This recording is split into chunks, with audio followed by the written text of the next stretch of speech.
नमस्कार साथियों, कैसे हैं आप।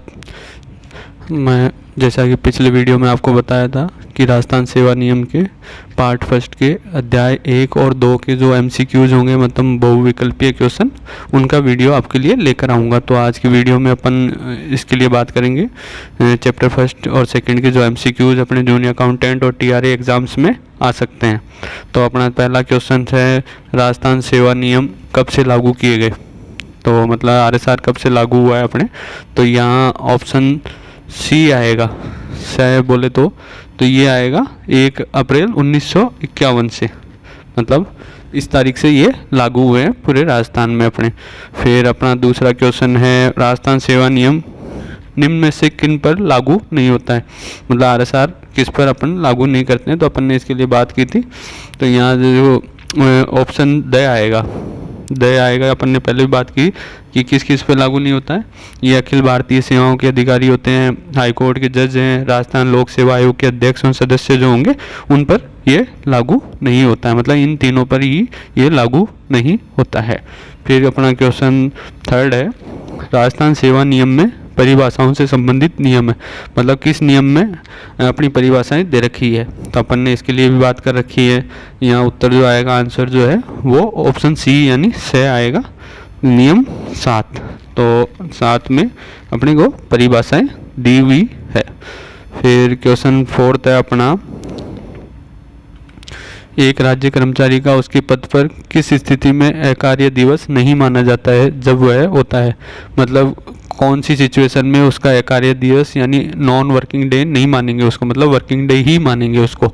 तो यहाँ क्या आएगा, तो ये देखो, बाकी सेवानिवृत्ति पर भी उसको अकार्य दिवस मानते हैं, अवकाश पर रहता है तब भी वो अकार्य दिवस होता है, मतलब ये माना जाता है वो कोई कार्य नहीं करेगा और पदोन्नति हो जाती है उसकी, कोई डिमोशन हो जाता है तो भी उसको अकार्य दिवस मानते हैं। सिर्फ ऑप्शन जो डी है यानी द है ऑप्शन, वो आदेशों की प्रतीक्षा अवधि पर रहने पर, मतलब APO जिसको बोलते हैं अपन, अवेटिंग पोस्टिंग ऑर्डर, तो उसमें उसको अपन कार्य दिवस में मानते, मतलब अकार्य दिवस नहीं होता है वो।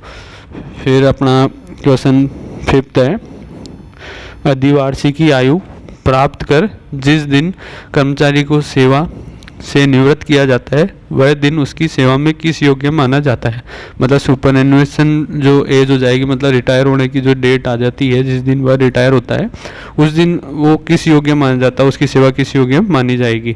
तो यहाँ ऑप्शन बी आएगा, अकार्य दिवस। तो जैसे अपन ने पहले भी बात किया था कि जब रिटायर हो जाता है उस दिन को नॉन वर्किंग डे मानते हैं, मतलब अकार्य दिवस की वो अब कोई कार्य नहीं करेगा। तो यहाँ ऑप्शन बी आएगा। फिर अपना क्वेश्चन सिक्स्थ है, कर्मचारी को देय अवकाश के प्रारंभ होने का विशेष दिन माना जाता है, मतलब किसी दिन अवकाश के लिए उसने अप्लाई किया और उसके अवकाश स्टार्ट हो गए, लीव उसकी स्टार्ट हो गई है, तो जो प्रारंभिक दिन होगा वो विशेष दिन क्या माना जाता है। तो यहाँ ऑप्शन बी आएगा। अभी अपन ने जस्ट थोड़े पिछले क्वेश्चन में बात की थी, तो वही जो अब अगर वो लीव पे भी होगा, छुट्टी पे होता है, तो उसको भी अपन अकार्य दिवस मानते हैं, मतलब वो कार्य नहीं करेगा, ये माना जाता है कि वो कार्य पर नहीं है, ड्यूटी पर नहीं है। फिर क्वेश्चन सेवंथ है, सेवानिवृत्ति पर जब कर्मचारी माना जाता है वह विशेष दिन कहलाता है। तो ये भी अपन ने बात की थी कि कोई सेवानिवृत्त हो जाता है कर्मचारी तो उसको जो विशेष दिन होगा जिस दिन, उस दिन क्या कहलाएगा, तो वो सेवानिवृत्ति पर जब कर्मचारी होगा मतलब, तो उसको अपन सेवा दिवस मानते हैं। वो उस दिन तो वो सेवा पे ही रहता है, उसके नेक्स्ट डे से वो अकार्य दिवस होएगा उसके लिए। तो अपन ने जो पिछला क्वेश्चन में बात की थी वो अकार्य दिवस था, लेकिन यहाँ ये सेवा दिवस ही मानते हैं। फिर क्वेश्चन 8 है, आयु की परिभाषा राजस्थान सेवा नियम के किस नियम में दी गई है, मतलब एज की जो डेफिनेशन है वो किस में दी हुई है। तो अपन ने बात की थी नियम 7 में सभी परिभाषाएं हैं। अब 7 में से भी कौन सी परिभाषा है जिसमें आयु के बारे में अपने को बता रखा है, तो यहाँ नियम जो 7(1) है, मतलब ऑप्शन ए वो आएगा यहाँ पे, उसमें अपने को आयु की परिभाषा दी हुई है RSR में। फिर क्वेश्चन 9 है, यदि किसी कर्मचारी को अपनी जन्म तारीख में परिवर्तन कराना हो तो सरकार के समक्ष आवेदन किस समय तक कर सकता है, मतलब कोई भी जो एम्प्लॉय होगा उसको लगता है कि उसकी डेट ऑफ बर्थ में कुछ चेंजेज है, मतलब जो उसकी सेवा रिकॉर्ड में जो एंट्री हो रखी है वो गलत है डेट ऑफ बर्थ, तो वो कब अप्लाई कर सकता है गवर्नमेंट के सामने कि भाई इसमें चेंजेज करो, इसको सही करो। तो वो ऑप्शन से आएगा यहाँ पे, मतलब कि सेवानिवृत्ति की दिनांक से 3 वर्ष पूर्व तक, मतलब उसको रिटायर होने की जो डेट होगी उससे 3 साल पहले तक वो अप्लाई कर सकता है। फिर क्वेश्चन 10th है, शिक्षार्थी की परिभाषा किस नियम में है तथा उसको प्रतिमाह राशि किस रूप में मिलती है। मतलब अप्रेंटिस की जो डेफिनेशन है वो किस रूल में दी गई है और उसको जो हर महीने जो राशि मिलेगी, जो अमाउंट देंगे उसको वो किस नाम से देंगे अपन। तो यहाँ पर ऑप्शन यानी द आएगा, नियम 7(2) स्टाइपेंड। मतलब उसकी परिभाषा जो है वो नियम 7(2) में दी गई है और जो इसको जो हर महीने जो राशि मिलती है वो स्टाइपेंड के रूप में उसको मिलेगी। फिर क्वेश्चन 11 है अपने यहाँ, राजस्थान सेवा नियम 7(2) में परिभाषा दी गई है।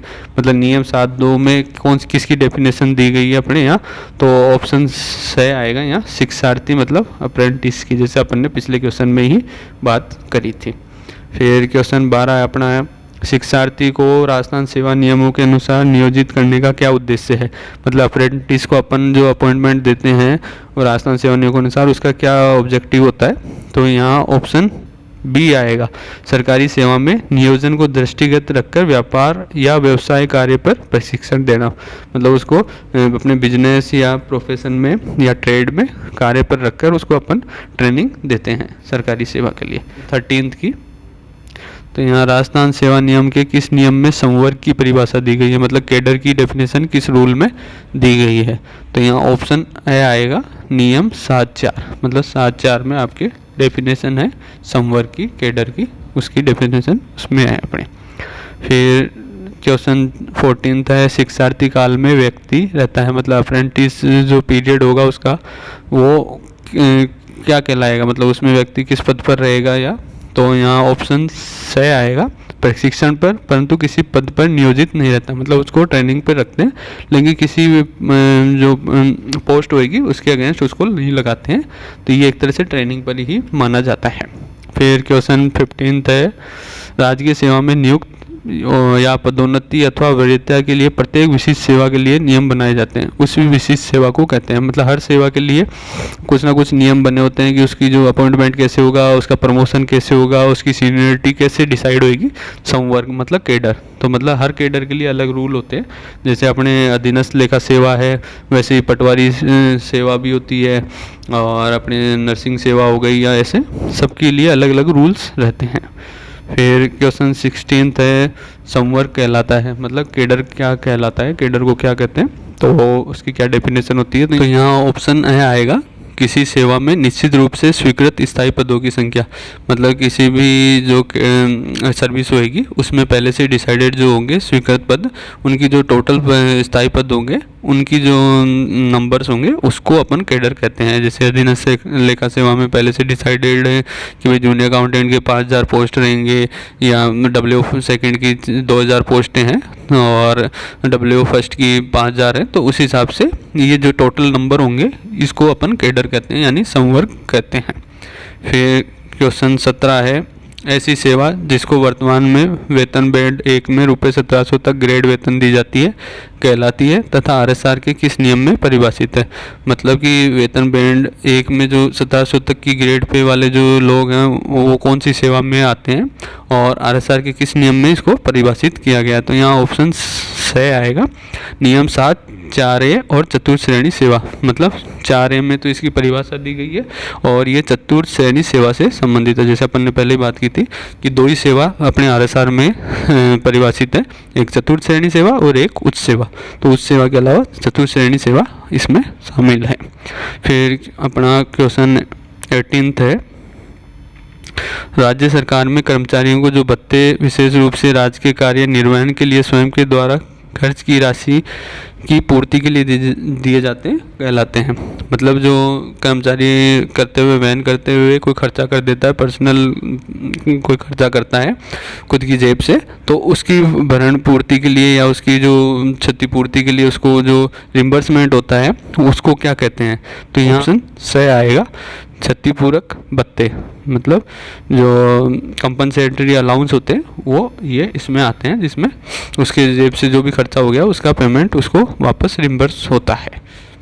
फिर क्वेश्चन 19 है, क्षतिपूरक भत्ते की परिभाषा किस नियम में दी गई है। तो जैसे कंपनसेटरी अलाउंस किस रूल में डिफाइन कर रखा है अपन ने, RSR में, तो यहाँ नियम 7.5 आएगा, मतलब ऑप्शन द आएगा। इसमें इसकी डेफिनेशन दी हुई है, इसके बारे में बता रखा है। फिर क्वेश्चन 20 है, निम्न में से क्षतिपूरक भत्ता है, मतलब कंपनसेटरी अलाउंस कौन सा है निम्न में से?